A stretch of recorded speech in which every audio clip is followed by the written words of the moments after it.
Hello കൂട്ടുകാരെ, Jayas garden ജയശ്രീകുമാറാണ്. ഇന്ന് ഞാനൊരു മീൻകറി ഉണ്ടാക്കുന്ന വിധം കാണിക്കാം കേട്ടോ. അപ്പോൾ അതിന് ഞാൻ എടുത്തിരിക്കുന്ന സാധനങ്ങളും എങ്ങനെ ഉണ്ടാക്കുന്നതൊക്കെ ഒന്ന് കാണിച്ചു തരാം കേട്ടോ. അപ്പോൾ നമുക്ക് വീഡിയോയിൽ കാണാം കേട്ടോ. എനിക്കിന്ന് കിട്ടിയ മീൻ ചെറിയ അയല കേട്ടോ. ഇത് വെച്ചാണ് ഞാൻ ഉണ്ടാക്കുന്നത്. പിന്നെ എന്തൊക്കെ പൊടികൾ എടുത്തിരിക്കുന്നത്: മല്ലിപ്പൊടി വലിയ spoon 2, fish masala 2 spoon, Kashmiri പൊടി 2 സ്പൂണ്, 1.5 സ്പൂൺ മുളക് പൊടി, വെളുത്തുള്ളി ചതച്ചത്, ഇഞ്ചി, പച്ചമുളക്, ഒരു സവോള നൈസായിട്ട് അരിഞ്ഞത്, തക്കാളി, കറിവേപ്പില കേട്ടോ. പിന്നെ ഞാനിതിന് ഉപയോഗിക്കുന്ന പുളി എല്ലാവരും കുടംപുളിയൊക്കെയാണ് ഉപയോഗിക്കുന്നത്. നമ്മുടെ മലപ്പുറത്ത് കൂടുതലായിട്ട് വാളംപുളി പിഴിഞ്ഞ വെള്ളത്തിലാണ്. അപ്പം വാളംപുളിയാണ് എടുത്തിരിക്കുന്നത് കേട്ടോ. അപ്പം നമുക്കിതിലൊന്ന് ഉണ്ടാക്കിയൊന്ന് നോക്കാം.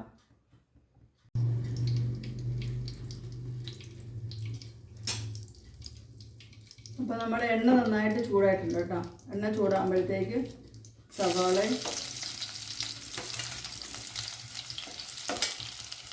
ഇഞ്ചി, വെളുത്തുള്ളി അരിഞ്ഞ കൂടെ ചേർക്കാവേ.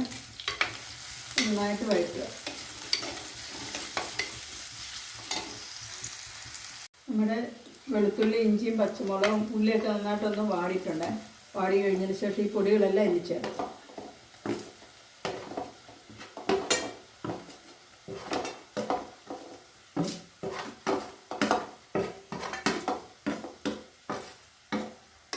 പൊടികളെല്ലാം ഒന്നുകൂടെ ഇങ്ങനെ വഴറ്റണേ. നന്നായിട്ട് വഴറ്റിയ ശേഷം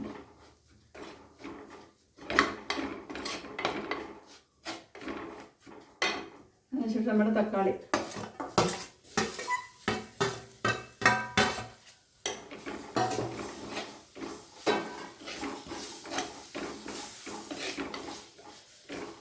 തക്കാളിയോട് ഇട്ടിട്ട് നന്നായിട്ടൊന്ന് വഴറ്റിയതിന് ശേഷം ഈ പുളിവെള്ളം ഒഴിക്കണേ.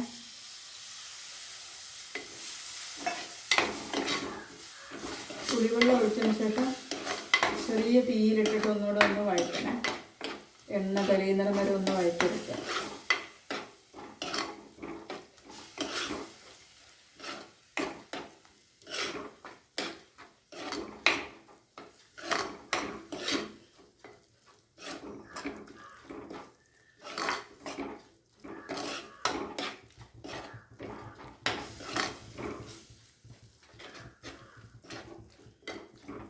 നന്നായിട്ട് വഴറ്റിയതിന് ശേഷം നമുക്ക് ആവശ്യമുള്ള വെള്ളം ഒഴിക്കാവേ.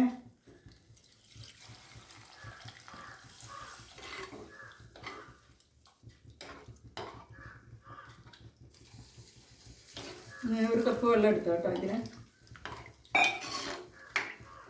അതിന് ശേഷം ഈ വെള്ളം ഒന്ന് തിളയ്ക്കാൻ നമുക്ക് സമയം കൊടുക്കാവേ. അപ്പം നമ്മൾ ഈ വെള്ളം തിളച്ചിട്ടുണ്ട് കേട്ടോ. അപ്പം ഇനി നമുക്ക് മീൻ കഷ്ണങ്ങൾ ഇടാവേ.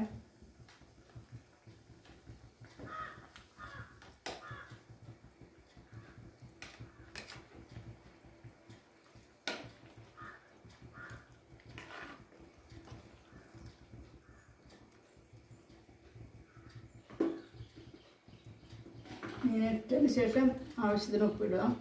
ഉപ്പും പുളി എരിവൊക്കെ ഓരോരുത്തരുടെ ഇഷ്ടമനുസരിച്ച് ചേർക്കാവുന്നതാണ്. അതിനുശേഷം ഒന്ന് മൂടി വെക്കാവേ. അപ്പം നമ്മുടെ മീൻകറി റെഡി ആയിട്ടുണ്ട്.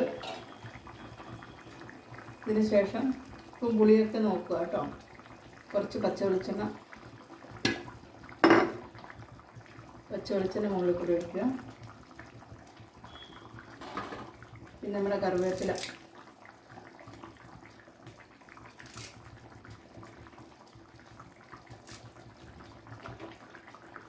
രണ്ട് കയ്യിലിട്ട് ഇളക്കാതെ ഇങ്ങനെ ഒന്ന് ചുറ്റിച്ച്